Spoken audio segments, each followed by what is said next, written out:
hari ini kita akan bahas tentang apa sih apiterapi itu ya. Nah, jadi kita tidak perpanjang waktu lagi lama-lama, saya langsung aja berikan pertanyaan pertama kepada Pak Joni Huang. Pak, apa sih apiterapi itu? Oke, halo guys, ya dimanapun Anda berada, kembali berjumpa ya. Dan tapi kalau kali ini biasanya menjadi moderator, tapi kali ini saya nih yang digali ya. Oke, jadi sebelumnya teman-teman salam kenal sekali lagi. Apiterapi adalah sebuah dunia yang sudah saya geluti selama hampir 19 tahun ya, per 2022 ini. Jadi sebetulnya izinkan saya berbagi kepada Anda bukan karena saya sudah menjadi profesor di sini, no. Tetapi 19 tahun memberikan banyak pembelajaran kepada saya, bahkan fakta-fakta yang saya jumpai ditambah dengan banyaknya pertemanan, lingkungan yang mulai dari medis ya, sampai kepada pasien-pasien ataupun orang-orang yang punya masalah kesehatan, ini memberikan sebuah ilmu ataupun rangkaian yang sangat menarik untuk dibahas dan diberikan dalam live ini. Oke, jadi bagi saya apiterapi itu sebetulnya adalah sebuah upaya ya, sebuah terapi yang kalau dari bahasanya itu api itu adalah lebah ya. Jadi terapi perlebahan guys.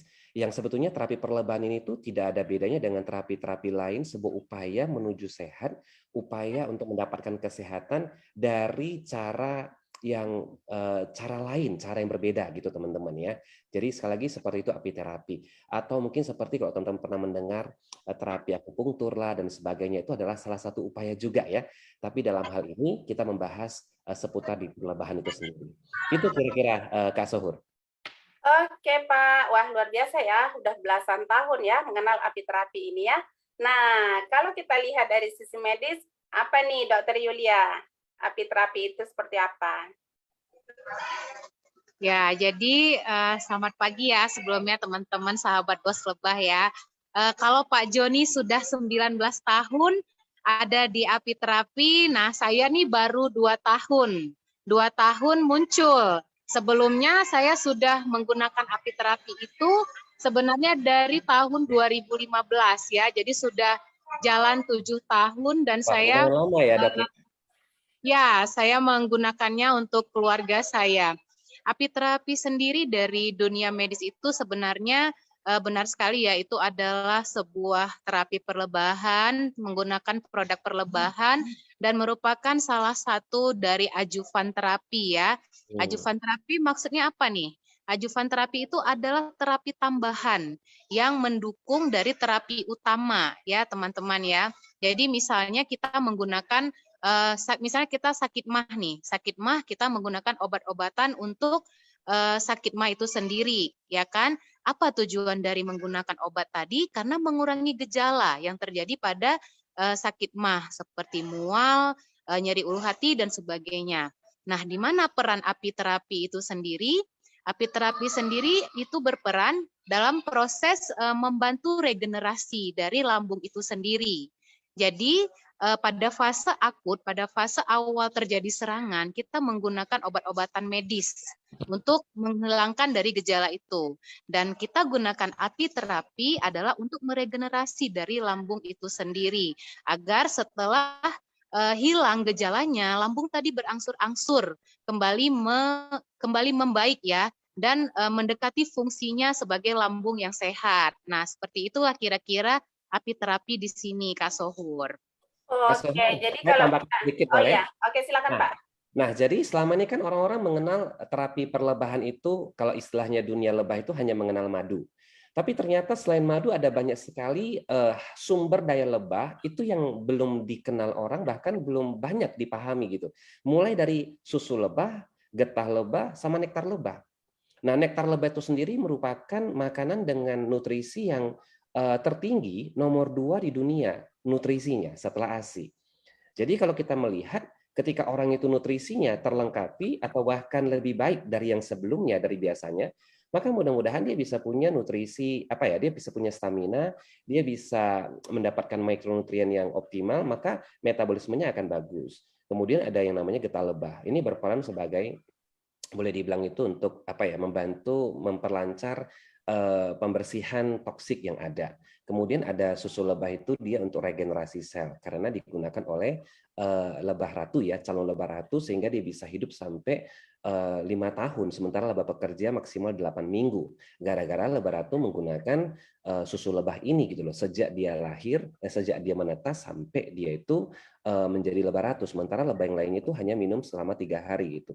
Jadi dari sini kita bisa melihat bahwa termasuk ya kalau kita bicara getah lebah tadi itu sarang lebah itu sangat steril gitu loh, bahkan dikatakan lebih steril daripada ruang operasi dokter gitu. Wow.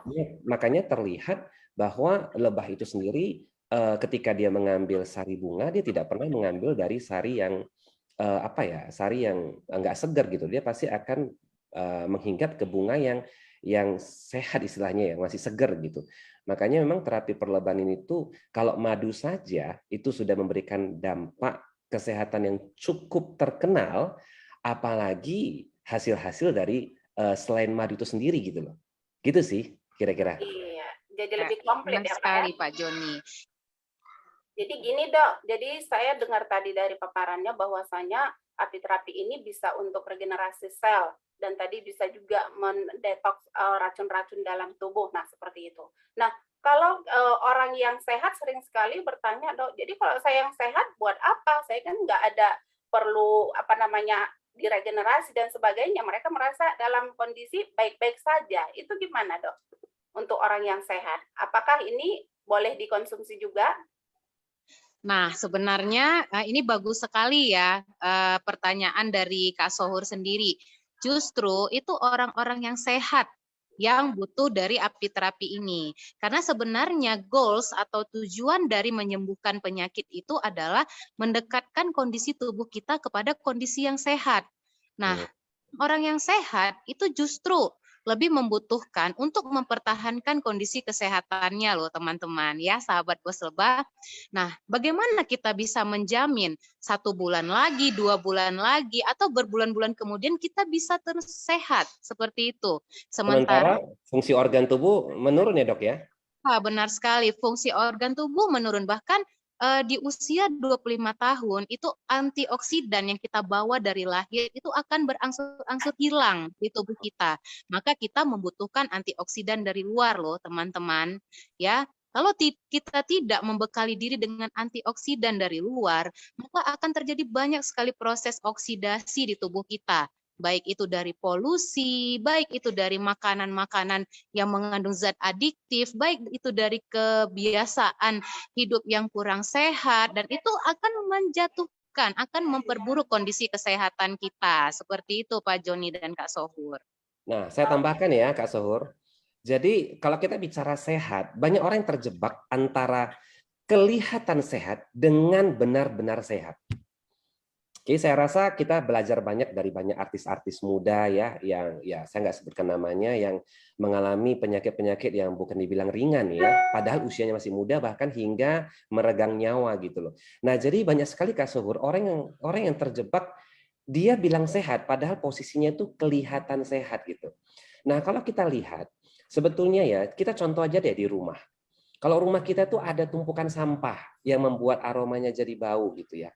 Yang biasa kita lakukan apa? Yang harusnya dilakukan apa? Harusnya dibuang sampahnya, betul ya, Kak Sohur? Iya, Tetapi seringkali perilaku orang justru bukan membuang sampah, melainkan mereka mengambil parfum atau mereka mencari pewangi dan mereka semprot rumahnya gitu. Karena memang itu lebih simpel dan lebih hemat dan sekejap baunya hilang. Tapi pertanyaannya adalah apakah itu menyelesaikan masalah? Jawabannya tidak gitu. Jadi kita harus memang membersihkan, membenarkan yang bermasalah itu, tidak hanya sekedar menghilangkan gejalanya. Jadi sering sekali harusnya ya kalau kita bicara sehat itu kita merujuk kepada apa yang dikatakan oleh Sokrates, jadikanlah makananmu sebagai obatmu, bukan menjadikan obatmu sebagai makananmu. Jadi dari sini kita bisa merujuk bahwa orang dulu itu kan nggak mengenal obat. Tetapi mereka itu, dan kalau kita bertanya ya masalah virus, saya nggak tahu nanti mungkin Dok Yul bisa memperkuat. Kalau kita bicara virus dari zaman dulu, dari zaman bahula dulu ya, itu sebetulnya penyakit sudah ada gitu loh. Ya, walaupun mungkin risiko kematian itu lebih besar, tetapi faktanya banyak juga yang bertahan gitu loh. Nah, mereka-mereka yang bertahan itu ditengarai pasti menggunakan makanan sebagai obat gitu. Makanya kenapa Bapak kedokteran dunia mengatakan ya Sokrates itu sendiri, jadikanlah makananmu sebagai obatmu, karena seharusnya makanan mulai harusnya menyembuhkanmu gitu loh. Bukan justru bahan-bahan di luar dari makanan itu sendiri gitu loh. Gitu Ya, sih. sekali. Jadi saya sangat tertarik ya dengan kata-kata Pak Joni tadi karena kebetulan ada teman saya yang sehat dan usianya belum tua, tetapi dia tidak pernah memperhatikan kesehatannya, malah dia menghabiskan uangnya itu untuk membeli makanan-makanan yang tidak tepat gitu ya, bukan salah tapi tidak tepat, dan itu justru menurunkan kondisi kesehatannya. Akhirnya di usianya 36 tahun, ya teman saya itu harus pergi gitu kan, pergi meninggalkan kita semua. Padahal beliau itu seorang dokter juga gitu, orang medis juga, tapi memang benar seperti kata Pak Joni, kadang-kadang kita tertipu dengan kata-kata saya sehat. Padahal kita tidak Padahal tahu dan kita tidak pernah check up kondisi kesehatan kita yang sebenarnya. Nah, seperti itu kira-kira. justru menurut saya ya, yang namanya kesehatan itu kan apa ya, konsekuensi gitu. Jadi kalau kita mau melihat bagaimana di usia 50 tahun kita, maka semua itu tergantung dari perilaku dan investasi kita di usia 40-an, 30-an. Gitu kira-kira Dok Yul ya. Ya, benar Wah, sekali. Oke, ya iya ya. silakan. Jadi jelas ya dok ya, bahwasanya betul-betul di sini ya, mulai dari makanan juga jangan ini ya terbuai kita ya, makanan-makanannya yang harus tepat, tepat ya, kata-kata tepat itu tadi ya dok ya. Nah jadi ini buat Pak Joni nih, saya mau nanya nih, kapan pertama kali Pak Joni mengenal api terapi ini? Aku mengenalnya waktu aku masih kuliah, ya zaman 19 tahun yang lalu lah, ya. Wah, Dan masih itu muda aku sekali ya Pak, udah kenal iya. ini. Enggak, karena memang teman dekat saya waktu itu mamanya terkena yang namanya kanker kolon gitu ya. Yang ya ternyata kanker kolon ini kan juga sudah cukup lama gitu ya dikenal manusia gitu. Eh, Waktu itu sih dia termasuk orang yang berduit gitu ya. Hingga pada akhirnya dia harus berubah lah kehidupannya itu 180 derajat gitu ya. Hanya karena kasus itu mamanya seorang pejabat gitu ya di kota kelahiran di salah satu pulau ya provinsi ibu kota ya, jadi cukup boleh dibilang posisi cukup bagus gitu ya, cukup tinggi posisinya pejabat gitu ya, hingga akhirnya harus mengalami sebuah hal yang ya sangat inilah. Dari situ saya melihat bahwa iya ya, kalau kita hanya menggantungkan pada satu solusi saja sementara ada alternatif lain yang ada harapan, kenapa tidak dipelajari gitu. Dan puji syukur setelah dia coba dengan terapi ini tuh dia bisa selamat orang tuanya. Walaupun secara ekonomi habis-habisan, ya dia bilang begini, duit itu bisa dicari John, tetapi keselamatan dari mama saya usianya yang masih tergolong muda, sayang banget tidak diperjuangkan, dan untungnya dia mengkombinasikan ini untuk pengobatannya. Wah, luar biasa ya Pak ya. Nah, Ya. jadi tadi Bapak mengenal api terapi ini kan masih usia muda, di kuliah gitu ya. Nah, jadi apa yang membuat Bapak memutuskan untuk mau mencoba menggunakan api terapi ini? Nah, saya melihat ini sangat make sense gitu. Yang diajarkan adalah bukan sekedar mengkonsumsi ya, bukan sekedar menggunakan semacam produk-produk, tapi ada edukasi-edukasi kesehatan gitu ya. Yang mana sebetulnya kalau kita seperti kata Dok Yul tadi, kalau kita mau sehat, sebetulnya kuncinya bukan menghindari penyakit, melainkan dekatkan diri kita dengan sehat itu sendiri gitu loh. Perilaku sehat, pola pikir sehat, kebiasaan sehat. Dan saya dapatkan itu di komunitas dari api terapi ini gitu loh. Apalagi setelah hari ini salah satunya istri saya menggiatkan untuk mengajarin orang itu bisa punya pola hidup sehat dengan bonus slim gitu loh ya, yang juga nanti teman-teman bisa dapatkan di di guide, ada guide 10 yaitu namanya Slim Intensive Program gitu ya. Oke, tapi saya tidak bahas itu. Tapi intinya adalah aku mencoba karena make sense gitulah, dari berbagai terapi yang ada di dunia, satu-satunya terapi paling tua, dan diwahyukan dalam kitab suci semua umat beragama adalah terapi lebah madu. Mungkin nanti Dok Yul bisa memperkuat dari sisi muslimnya ya. Tapi kalau saya pribadi itu mewakili non muslim, ada dari Kristen, ada dari Buddhis, ada dari Hindu, bahkan di agama-agama non resmi itu semuanya ada Mbak Sohor. Dan ini membuat aku berpikir, iya ya, saya pernah mendengar satu kalimat, penyakit itu ya kalau boleh dibilang datang ya dari yang kuasa, maka percayalah pasti akan diberikan solusinya, penyembuhnya, ya, yaitu lewat alam. Nah, satu alam yang hari ini kita lihat adalah lebah. Makanya kenapa saya percaya, karena memang sangat yakin ada solusi, ada harapan bagi kasus kesehatan. Oke. Oke. Ya, Nah, mungkin Dok kalau Yul dokter boleh sendiri gimana menguatkan nih? dari itu sendiri. Ya. Iya, agak-agak terganggu jaringannya, kita lanjut. Kalau dokter Yulia gimana nih? Mengapa dokter tadi ini memutuskan untuk mencoba apiterapi, sementara dokter sendiri kan dari medis gitu. Gimana nih ceritanya dokter Yulia? Nah, sebenarnya kalau untuk saya pribadi ya, yang pertama memang apiterapi atau produk madu, madu itu sudah dijelaskan dalam Al-Quran memang. Tepatnya pada surah An-Nahl ayat 68-69. Itu dijelaskan bahwa madu adalah obat dari segala macam penyakit. Nah, awal dari saya penasaran dengan apiterapi ini, ya kan banyak ya medis yang tidak sinkron seperti itu kan, tidak percaya bahwa madu itu berperan loh dalam proses penyembuhan penyakit. Nah, termasuk juga saya awalnya saya juga tidak paham gitu kan, karena tadi saya tidak memiliki ilmunya. Ya, teman-teman. Jadi sebenarnya kenapa medis itu tidak mau meresepkan madu? Karena tidak memiliki ilmunya. Nah, dari mana saya bisa memiliki pengetahuan ini? Saya berguru pada salah seorang guru besar saya di Kota Medan, itu Profesor Asman Lelo yang berpraktek di Jalan Puri. Saya pada saat 2010 melihat beliau menterapi pasien-pasiennya dengan madu. Dan bukan pasien-pasien dengan gejala ringan ya, bukan dengan penyakit-penyakit ringan. Bahkan mereka yang sudah pada tahap akhir kehidupannya atau end stage pada pasien penyakit-penyakit kronis itu dibantu dengan pemberian apiterapi. Di situ muncul pertanyaan saya, kenapa Prof memberikan ini kepada pasien? Maka beliau menjawab, berikanlah pasien kamu madu apabila sudah tidak ada lagi terapi medis yang bisa kita berikan kepada pasien-pasien kita. Ya, itu konon lagi yang sehat, konon lagi yang penyakit-penyakit ringan, penyakit berat pun yang sudah stadium akhir kehidupan itu sangat direkomendasikan untuk diberikan madu. Nah, seperti itu. Dan ternyata tidak hanya dijelaskan dalam kitab suci, penelitian tentang penggunaan madu juga sudah sangat banyak.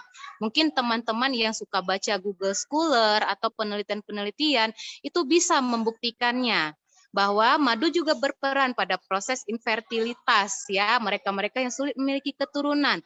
Madu sangat berperan pada proses penyembuhan luka dan sekarang sudah direkomendasikan oleh dokter-dokter bedah plastik untuk digunakan pada proses penyembuhan luka-luka berat, termasuk dalam hal ini adalah luka bakar, seperti itu teman-teman. Dan madu juga berperan dalam proses pencernaan, seperti itu. Jadi itu yang menjadi landasan kepada saya untuk tertarik mempelajari madu dan menggunakannya kepada keluarga saya dan juga membantu pasien-pasien saya dalam proses penyembuhan penyakit mereka. Seperti itu, Kak Sohur. Wah, luar biasa ya dok ya. Nah, ini kembali lagi sama Pak Joni nih. Setelah 19 tahun sudah mengenal apiterapi ini, bagaimana pengalaman Pak Joni terhadap keluarga yang sudah menggunakan apiterapi ini? Ya, jadi sebelum saya cerita mengenai keluarga itu ya, saya ingin menambahkan lagi yang disampaikan Dok Yul ya, bahwa hari ini saya dikelilingi banyak dokter yang meresepkan ini karena memang jurnal ilmiahnya itu lengkap banget gitu. Ada ratusan ya yang ada di depan saya ini yang bisa saya tunjukkan karena dan semua itu bisa dipertanggungjawabkan. Itu yang resmi dari komunitas kita ya. Belum lagi yang di luar dari komunitas kita, itu jurnal di dunia, di Eropa sangat dan terlalu banyak gitu ya. Yang tidak bisa dijelaskan satu persatu. Tapi yang pasti kalau untuk Indonesia sendiri sudah masuk dalam daftar MIMS. Even saya bukan seorang medis, dengan adanya daftar MIMS ini menguatkan saya bahwa semua ini bisa dipertanggungjawabkan dan bukan yang sekedar katanya sembuh katanya begini, katanya begitu. Gitu kira-kira Dok Yul ya. Ya, benar sekali. Jadi kalau sudah masuk ke dalam MIMS, itu artinya sudah setara dengan obat-obatan medis lainnya. Namun, apiterapi ini masuk dalam golongan nutrisi, sportif terapi, seperti itu. Jadi ini sangat-sangat direkomendasikan dan sudah ada penelitiannya, maka dimasukkan ke dalam MIMS, seperti itu Pak Joni. Ya, makanya waktu lalu ya Dok Yul, ini saya sedikit melenceng sedikit. Ada teman saya dokter, ketika anaknya sakit dia bingung gitu ya. Saya bingung kenapa dia bingung gitu. Yang selama ini kalau pasien-pasien ada anak-anak yang sakit, saya rasa terlalu mudah untuk memberikan resep ya. Tapi ketika anaknya sakit dia bingung gitu. Ternyata setelah saya coba cari tahu bingungnya karena dia sendiri tahu gitu bagaimana efek dari obat itu kalau diberikan kepada anak gitu. Jadi dengan ada MIMS ini dia semangat gitu. Kenapa? Karena lebih bagus aku memberikan obat dari bahan yang lebih alami dibandingkan dengan kalau memberikan efek penyembuhan yang sama daripada menggunakan bahan-bahan yang memiliki risiko efek samping. Gitu kira-kira Dok Yul. Kalau anaknya sakit tuh bingung ya, anaknya sendiri. Ya, seperti itu. Jadi memang saya sendiri sudah mengalami ya dari tahun 2015 itu anak saya tuh menderita demam kejang. Awalnya tuh saya pakai produk perlebahan itu seperti ini ceritanya. Jadi saya sudah shopping berbagai macam vitamin-vitamin sintetik ya kan yang ada di apotik dengan berbagai merek saya coba dan ternyata lagi-lagi anak saya demam lantas kejang.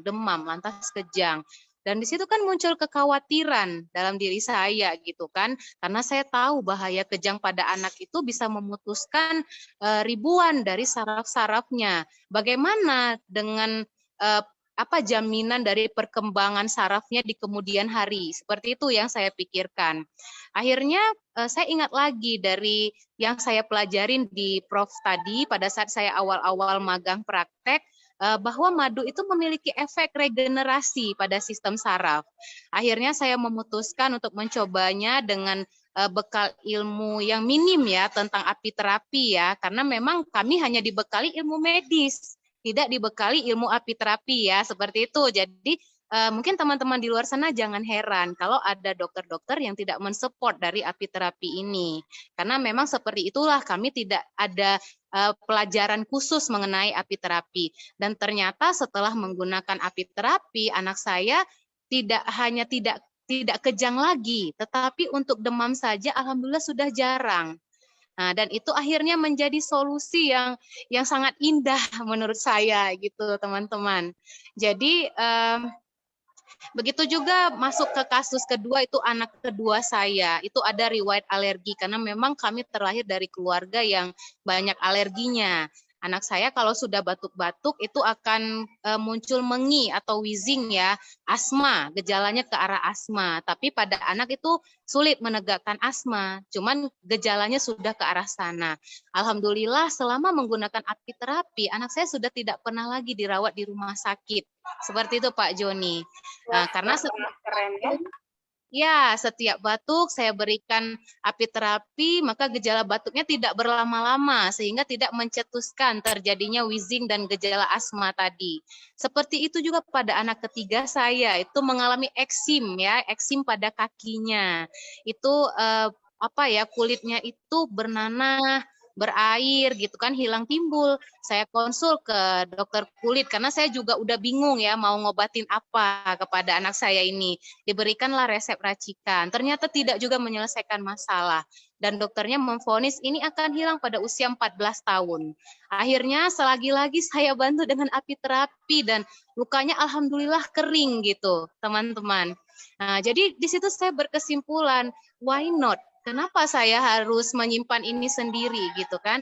Kenapa saya sudah tahu, sudah ada penelitiannya, sudah masuk MIMS, lantas saya tidak membagikan ceritanya kepada teman-teman semua, sehingga mungkin di sini ada yang sangat membutuhkannya dan bisa menjadikan ini sebagai solusi untuk keluarga teman-teman semua. Seperti itu Kak Sohur. Ya, Nah, Luar saya biasa sambung ya. ya. Saya sambung Ya, cerita saya Pak sedikit Joni. ya.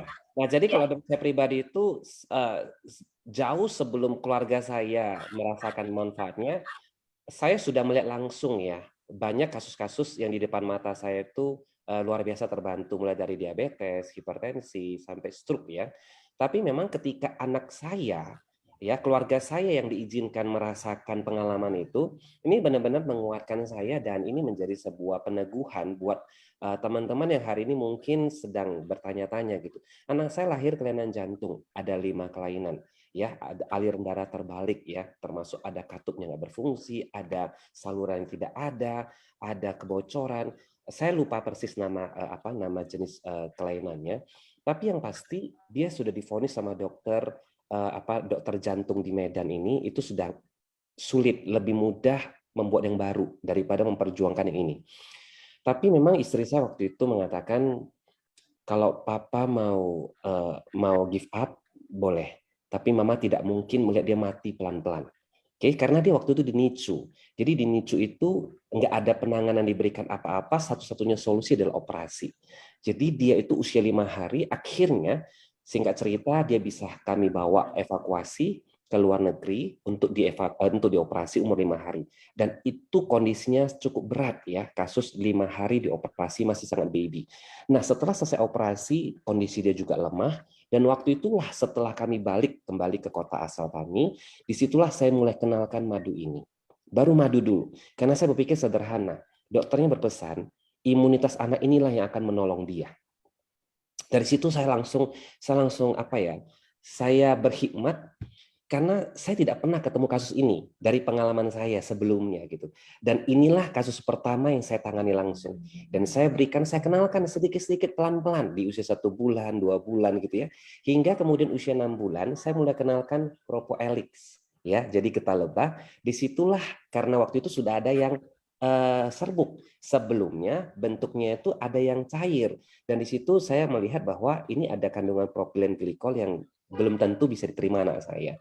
Kemudian juga bentuknya ada yang padat gitu ya. Waktu padat itu harus digerus dan itu juga ada bagian-bagian yang belum istilahnya itu belum mudah untuk dicerna gitu ya. Waktu itu untuk baby. Nah, kemudian muncullah getah lebah yang sudah diekstrak bentuk serbuk ini, dia ternyata larut dengan air dan itulah saya kenalkan.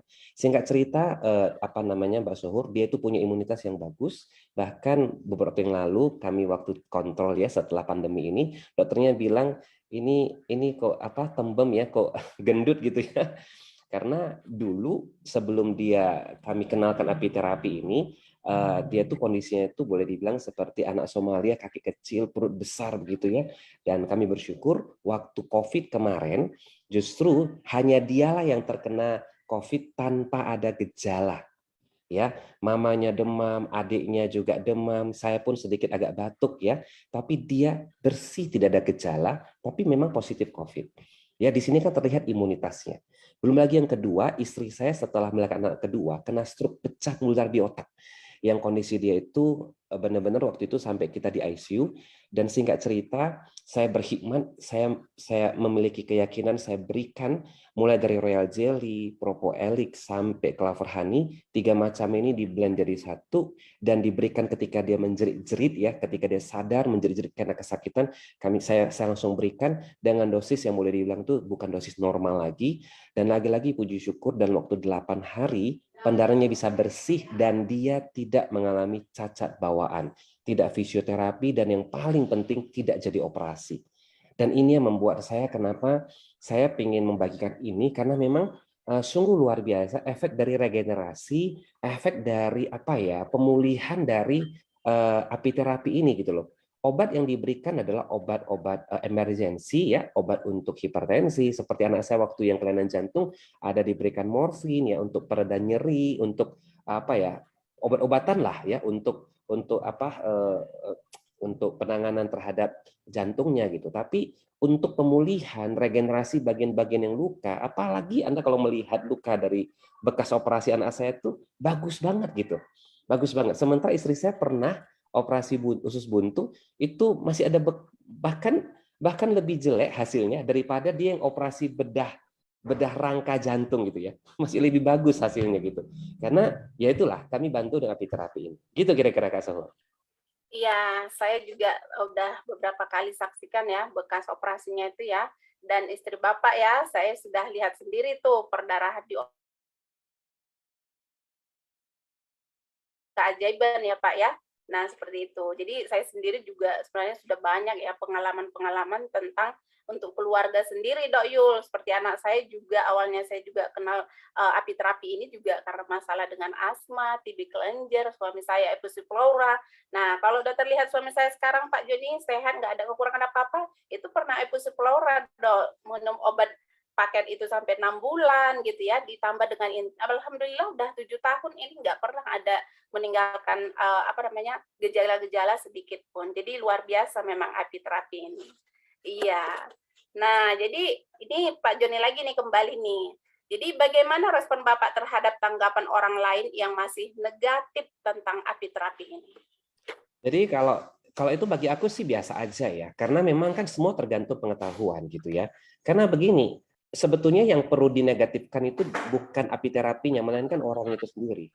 Karena kalau kita itu masih menutup diri, kita itu masih tanda kutip, seperti kata Prof itu ya, sombong, karena merasa lebih tahu dari Tuhan yang sebetulnya punya jalan dan punya harapan yang diberikan melalui alam ini, maka kita tidak akan pernah terbuka dan mendapatkan manfaat gitu. Jadi sebetulnya yang harus kita lihat itu adalah bagaimana diri kita menjadi orang yang open minded gitu. Tapi ya intinya sih bagi teman-teman yang hari ini masih mungkin bertanya-tanya, wajar banget ya, karena kan sesuatu yang baru.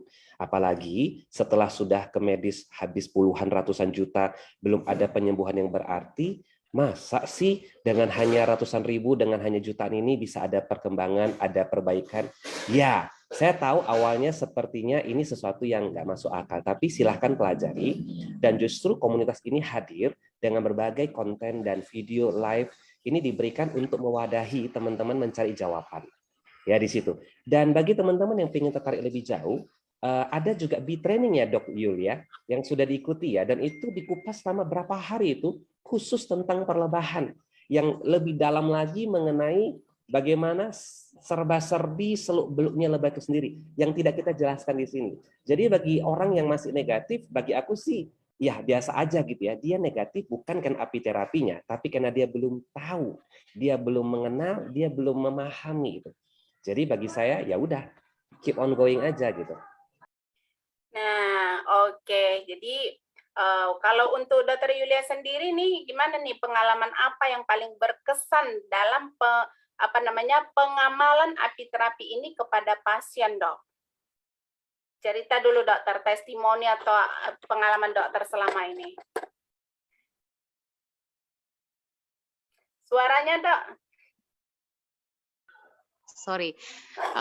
Kak Sohur, saya kalau ditanya pertanyaan seperti itu, saya sampai merinding dan bingung mau jawabnya dari mana, gitu kan. Saking memang saya masih 2 tahun berniat untuk men-sharingkannya ya dengan teman-teman semua, pengalaman pribadi saya dengan keluarga saya, dan juga pengalaman suami saya yang seorang spesialis penyakit dalam itu juga kemarin pada saat kena COVID di bulan 2 tahun 2022 dengan gejala batuk yang lumayan berat, itu masih ada obatnya semua. Dan beliau nggak minum obat sama sekali. Ya mungkin kalau dilihat, ini kok aneh ya SPPD nggak minum obat gitu kan. Karena beliau sudah melihat sendiri bagaimana saya membantu pasien-pasien beliau yang dirawat pada 2020 akhir. Itu pasien COVID yang keseluruhan lapangan parunya itu sudah penuh dengan infiltrat, sudah penuh dengan plek-plek putih. Dan dari logika medis, pasien ini sulit untuk sembuh karena saturasinya rendah.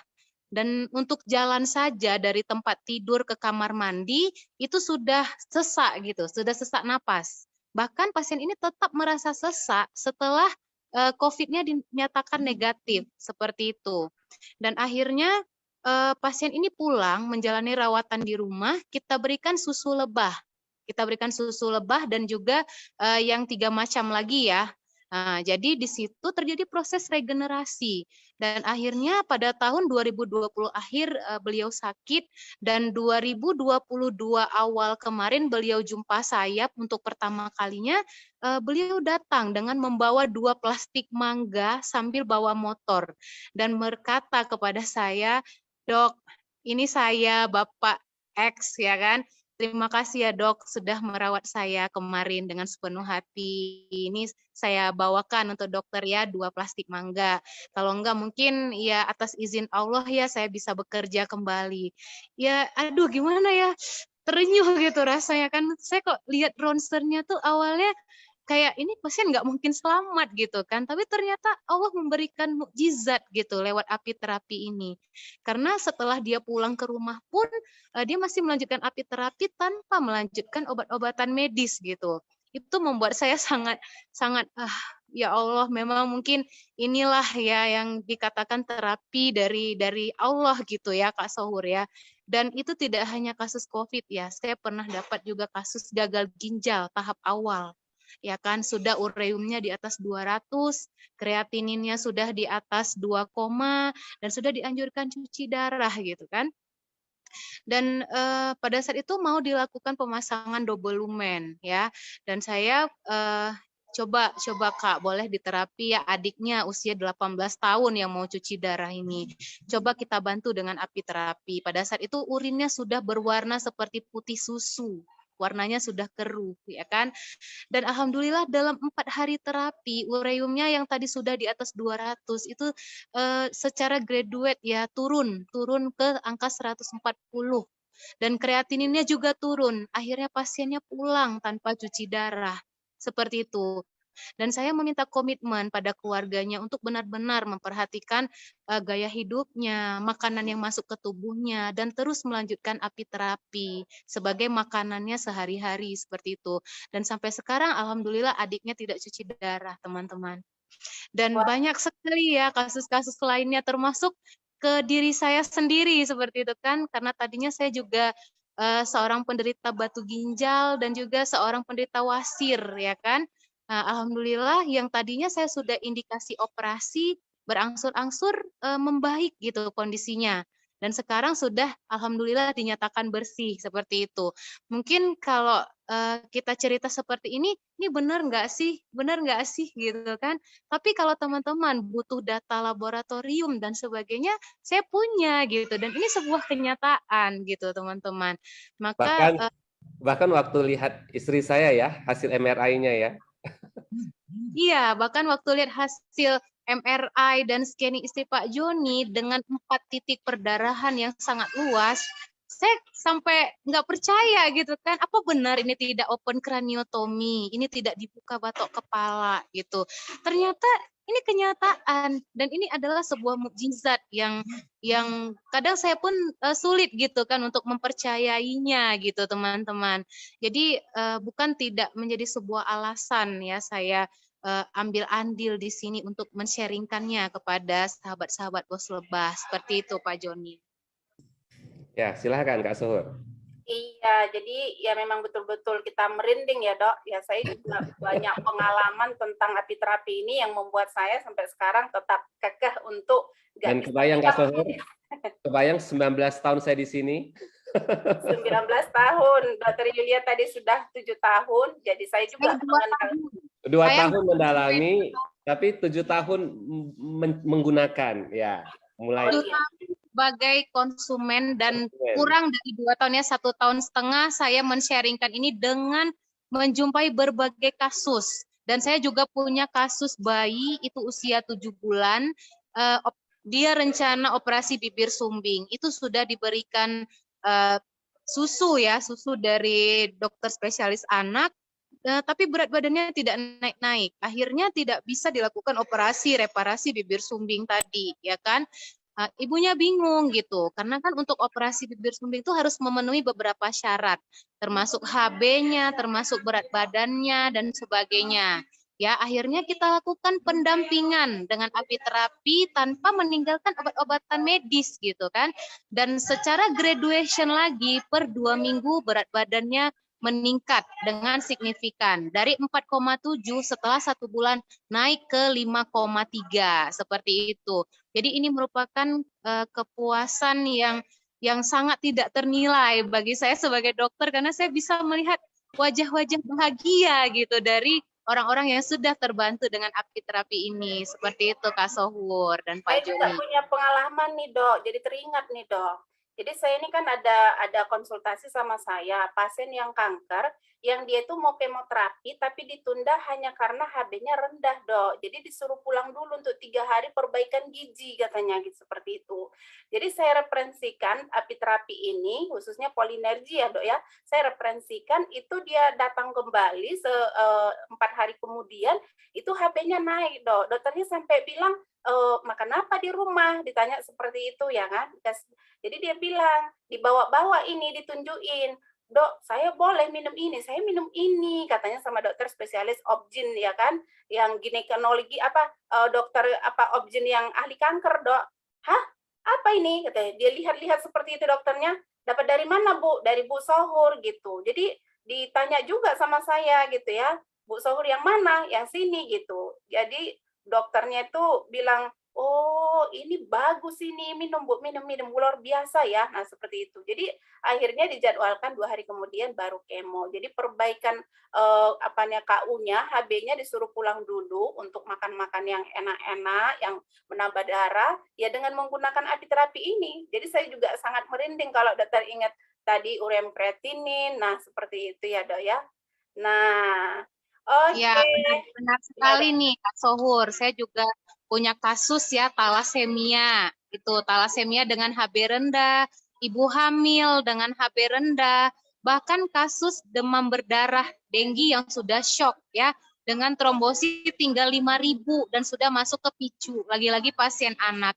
Alhamdulillah terbantu dan memang pada saat itu ya yang merawat juga bingung gitu kan, sampai melakukan 2 kali cek laboratorium. Awalnya pasien dari 17.000 serta merta keluar dari PICU dan hari esoknya trombositnya sudah naik 136.000. Itu pasiennya ada di Bogor. Alhamdulillah lagi-lagi terbantu dengan ajuvan terapi ya, dengan pendampingan terapi dengan apiterapi ini seperti itu. Iya dok, jadi sebenarnya masih banyak lagi pengalaman-pengalaman, apalagi saya dok, saya juga segudang pengalaman dok, yang tensinya 240-an dok, udah di ICU sampai 4 hari, katanya dok, saya tanya sudah kebetulan keluarga kan dok, udah diberikan ini obat yang paling, dosis yang paling paten lah ini untuk menurunkan tensi gitu ya kan, tapi enggak juga gitu, dengan apiterapi ya syukurnya setelah konsumsi 6 jam kemudian udah turun, nah seperti itu. Oke dok, jadi banyak kali lagi cerita kita ya, pengalaman kita, jadi kita tidak kupas di sini semua ya dok, kita lanjut lagi ya dok. Nah jadi ini kembali lagi sama Pak Joni nih, nah jadi terkait dengan apiterapi ini kan dok, Pak, jadi sering sekali bertanya kenapa sih produk HDI-nya ini yang 4 macam-macam ini aja, mau sakit apapun itu aja, nah seperti itu gimana ini Pak Joni? Jadi karena memang permasalahan boleh dibilang nanti dok bisa menguatkan. Permasalahan kesehatan sendiri kan karena nutrisinya yang kurang. Kita makan hanya kenyang perut, tapi tidak kenyang otak, alias tidak kenyang nutrisi mikronutrien yang dibutuhkan tubuh. Hanya makan yang diinginkan, yang disukai. Sehingga dengan adanya serbuk lebah ini atau bipolen ini, dia mengisi kekurangan itu. Kemudian yang kedua, ketika orang itu sakit itu pasti karena salah satunya adalah toksik yang menumpuk atau racun-racun, sehingga butuh dibersihkan dan getah lebah membantu ke sana. Kemudian orang itu juga bisa mengalami masalah kesehatan ketika metabolismenya terganggu, fungsi organ itu jadi menurun, alias mereka tidak bisa sarafnya hormonal terganggu. Nah, susu lebah ini berperan ke masalah hormonal gitu, ya. Kemudian salah satu masalah terbesar adalah sirkulasi darah, ya, pernafasan, jantung, tekanan darah. Ini madu, nektar lebah ini berperan sangat penting dalam hal itu gitu. Jadi sebetulnya kalau kita lihat penyakit apapun, kenapa membutuhkan 4 produk lebah ini? Karena memang semua sering terkait gitu. Ini adalah makanan. Kembali lagi kalau dulu kita waktu makan nih ya, Anda makan ada sayur, ada daging, ada protein, karbohidrat dan sebagainya, buah, sebagainya, serat, vitamin dan sebagainya, semua itu untuk apa? Ya untuk semua masalah kesehatan. Anda makan ya untuk bisa apa ya, bisa untuk berstamina, untuk menjaga jantung, menjaga paru, menjaga organ-organ tubuh. Jadi makan yang kita makan itu aja ya, istilahnya itu ya sayur ya buah ya daging, itu kan untuk semua organ gitu. Inilah yang menunjukkan kalau produk perlebahan adalah makanan kesehatan, bukan obat. Di mana obat dia spesifik. Untuk jantung berikan ini, untuk paru berikan ini, untuk pencernaan berikan ini. Sementara kalau makanan dia memang universal, dia umum untuk semua. Makanya ketika Anda mau menjaga jantung, Anda mau menjaga organ-organ lainnya, ya makanan-makanan yang kita makan itu kan begitu. Paham ya? Nah, di situ kira-kira Kak Sohor. Jadi orang banyak yang masih rancu karena berpikir ini obat. Makanya kenapa untuk sakit ini harus kenapa sakit ini sama semua diberikan gitu. Jadi di situ jawabannya. Itu kira-kira. Iya, ada tambahan Dok Yul? Ya, jadi benar sekali ya. Saya menambahkan sedikit. Jadi secara umum memang tubuh kita memiliki sistem organ namanya, ya kan? Jadi untuk semua sistem organ ini tetap penyusunnya adalah sel. Ya, sel lalu berkembang menjadi jaringan selanjutnya dan sampai kepada manusia. Jadi sel-sel ini butuh makanan seperti itu. Dan dari apiterapi ini yang nutrisi yang 4 macam ini itu adalah makanan utama yang dibutuhkan oleh sel kita. Ya, jadi semua permasalahan kesehatan itu awalnya dari kerusakan sel seperti itu.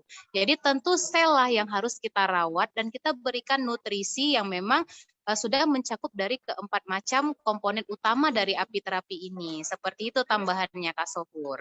Yes. Oke Dok. Jadi gini Pak, Dr. Yulia, sering sekali ada pertanyaan-pertanyaan nih Dok. Nah yang pertama mungkin Pak Joni bisa jelaskan. Produk mana nih yang terbaik untuk dikonsumsi? Nah, seperti itu. Kalau pertanyaannya gimana ini Pak Jon? Jawabannya adalah tergantung kebutuhan gitu ya. Jadi Anda butuhnya di mana? Anda butuhnya punya masalah di saraf kah? Atau masalahnya di radikal bebas kah? Atau masalah di nutrisi kah?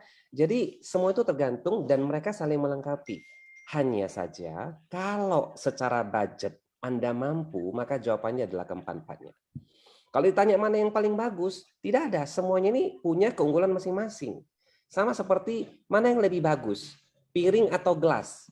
Mana yang lebih bagus, sendok atau garpu.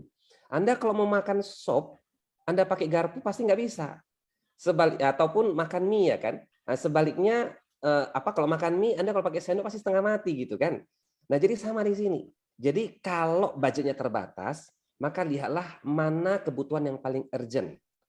Tapi kalau secara budget Anda bisa menyisihkan lebih, maka jawaban saya upayakan dan gunakanlah keempat ini, dia lengkap sudah. Mudah-mudahan semua masalah kesehatan seperti disampaikan sama Dok Yul tadi, sel butuh dinutrisi, sel juga butuh regenerasi, sel juga butuh didetoksifikasi. Kalau dia mampu membersihkan dirinya dengan optimal, dia mampu meregenerasi, dan dia mampu mendapat nutrisi yang terbaik, maka masalah kesehatan secara secara istilahnya itu biomedisnya dia akan bisa dipulihkan sendiri. Tubuh adalah mesin Tuhan yang sangat canggih yang mampu menyembuhkan dirinya. Dia hanya butuh disupport oleh mikronutrien yang terbaik. Dan apiterapi adalah mikronutrien yang terbaik di dunia. Oke, jadi pertanyaan berikutnya Dok Yul, ini yang paling sering saya juga alami nih. Kalau saya menggunakan apiterapi ini, jamin nggak sembuh. Nah, itu gimana pula itu, Dok, menjelasinnya? Nah, seperti itu ya, sahabat Bos Lebah. Jadi, untuk namanya transaksi kesehatan, itu tidak ada yang bisa menjamin. Karena di dalamnya ada campur tangan dari Allah Subhanahu wa Ta'ala ya, di situ ya, campur tangan dari Tuhan Yang Maha Esa. Maka muncullah sebuah komite etik kedokteran. Karena apa? Karena untuk menjembatani antara etika profesi dengan pasien seperti itu. Kadang pasien merasa komplain, tidak puas dengan hasil pengobatan, maka dokter menjawab. Apabila tidak puas, maka muncul komite etik. Nah, itu justru karena menyelesaikan adanya problem-problem kesehatan. Nah, seperti itu juga di dalam pemakaian dari apiterapi ini ya, maka tidak ada yang bisa menjamin untuk sebuah transaksi kesehatan. Di sini kita hanya berikhtiar ya, berikhtiar mendampingi kesehatan kita dengan produk-produk terbaik dari alam. Dan seperti cerita saya sebelumnya, teman-teman sudah bisa mendengar banyaknya cerita-cerita mereka-mereka yang alhamdulillah terbantu dengan pendampingan dari apiterapi ini sendiri. Nah, seperti itu Kak Sohur dan Pak Juni. Nah, pertanyaan Tapi berikutnya. memang Kak Ya, Sohur, Pak? walaupun memang secara jaminan memang tidak boleh ada.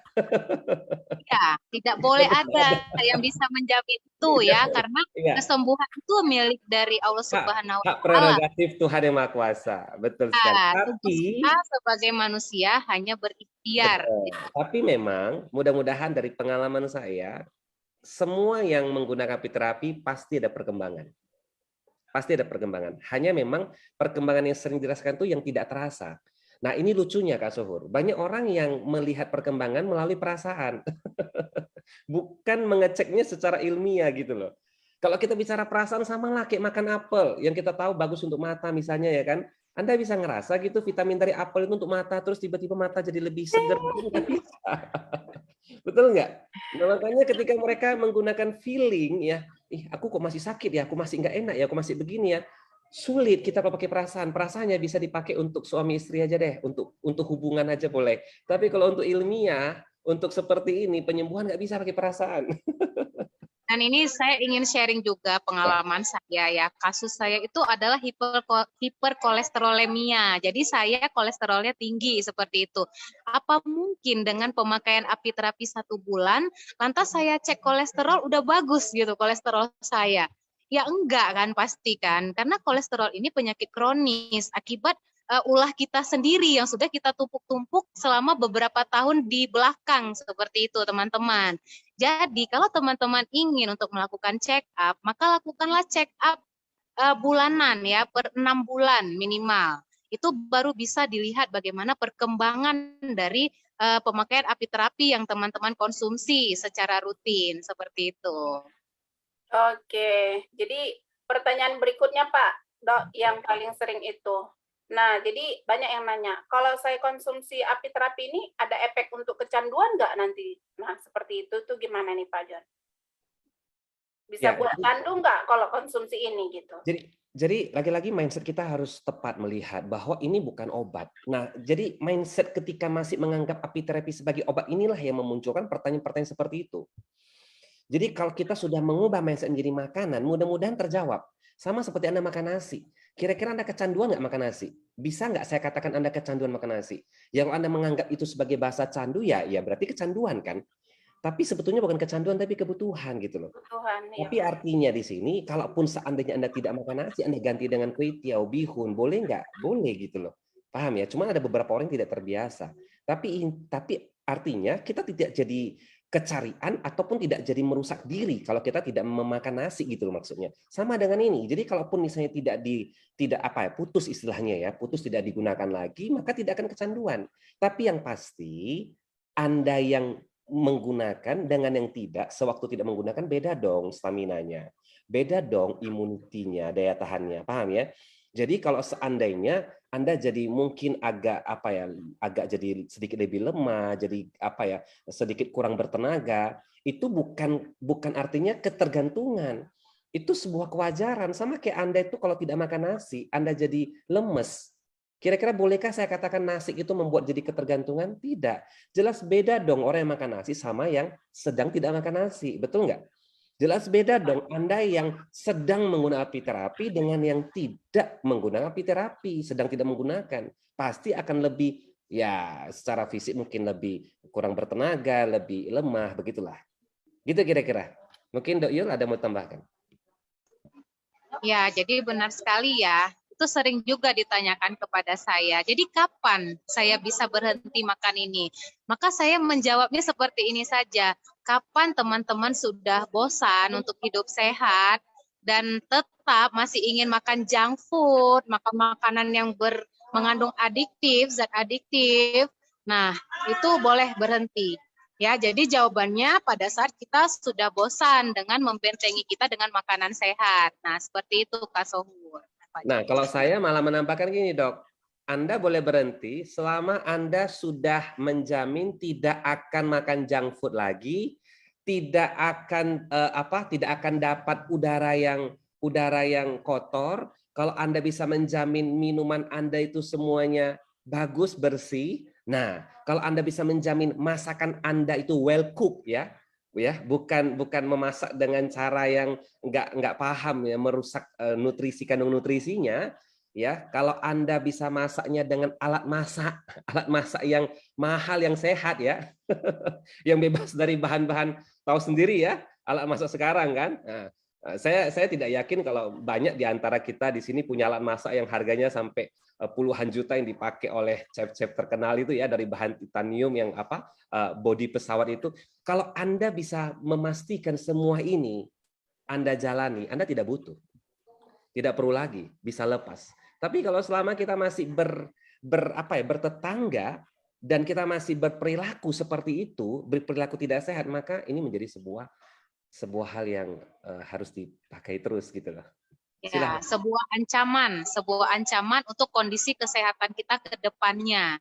Karena memang semua dari pola hidup itu adalah mengandung oksidasi ya, oksidatif.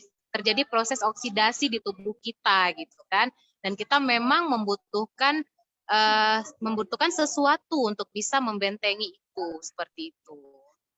Nah, jadi pertanyaan berikutnya nih, Dok Yul, yang paling banyak juga pertanyaannya. Saya ini dalam terapi medis, apakah saya boleh konsumsi apiterapi? Nah, seperti itu, Dok. Wah, boleh sekali jawabannya, karena memang apiterapi ini adalah pendampingan dari terapi medis, seperti itu. Karena medis tadi kan kita sudah cerita di awal bahwa medis itu hanya menghilangkan gejala-gejala yang sedang kita rasakan. Misalnya nih mereka dengan penyakit diabetes, ya kan, dengan penyakit diabetes itu gejalanya lemas, terus gulanya naik turun, terus juga obat-obatan itu juga berperan hanya menormalkan gula darah gitu, tapi tidak ke akar permasalahannya, si sel dari beta pankreas tadi gitu kan. Termasuk hormon insulin. Hormon insulin itu hanya berperan untuk menormalkan kadar gula yang sudah ada di dalam darah. Tetapi akar permasalahannya yaitu sel beta pankreasnya tidak diregenerasi. Jadi, apiterapi tentu sangat berperan di sini, di mana kita bisa menggunakan obat-obat anti hiperglikemi dan juga ataupun sampai pada insulin dengan tetap mendampinginya dengan adjuvan terapi, yaitu makanan-makanan sehat dari apiterapi ini sendiri, seperti itu Kak Sohur. Itu satu contoh kasus ya. Nah, begitu juga dengan mereka-mereka yang mengalami stroke, mereka-mereka yang mengalami saraf terjepit. Nah, itu kan tentu menggunakan juga anti nyeri. Anti nyeri untuk apa? Untuk meredakan nyeri karena saraf terjepit. Apakah sarafnya bisa diregenerasi dengan obat-obatan? Tentu jawabannya tidak. Maka kita gunakan apiterapi untuk memberikan makanan kepada sel saraf kita yang terjepit tadi supaya bisa terjadi proses regenerasi di dalamnya, seperti itu. Oke, dokter, berarti mendukung ya. Jadi tidak ada, karena sering sekali dok, saya udah lagi makan obat dari dokter nih medis, nggak boleh dicampur dan lain-lain. Nah, seperti itu. Nah, waktu juga ini dok yang memisahkan kita, nggak terasa ya, udah hampir 1 jam kita ini bincang-bincang tentang apiterapi ini. Sepertinya nggak habis-habis nanti kita bicara, karena sudah punya pengalaman segudang ini ya. Nah, ini pertanyaan terakhir nih buat Pak Joni nih. Jadi apa nih pesan-pesan singkat buat mereka-mereka yang baru mau mencoba apiterapi ini? Iya, saya hanya mau bilang, apakah Anda punya alternatif lain? Itu satu. Kalau kita hari ini, saya sangat percaya ketika Anda hari ini sedang kehilangan harapan. Jawabannya satu, bersandarlah pada Sang Pemberi Harapan, yaitu apa? Tuhan Yang Maha Kuasa. Saya bersyukur banget mengenal apiterapi ini. Kenapa? Karena tidak semua orang diizinkan, diketuk hatinya untuk dibukakan mengenal ini. Dan kalau kita mau menilik lebih dalam lagi, seperti sampaikan Dok Yul tadi, ini sudah masuk ke area di luar dari medis istilahnya. Yang artinya apa? Secara medis saja, itu dia memberikan peran yang bagus. Apalagi kalau secara di luar dari medis.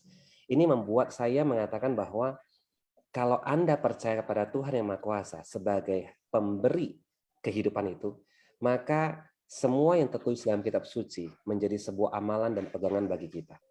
Dan ini terapi lebah adalah alternatif terapi yang bagi saya adalah terapi yang paling murah dari alam, yang memberikan dampak yang terbesar yang bisa Anda coba.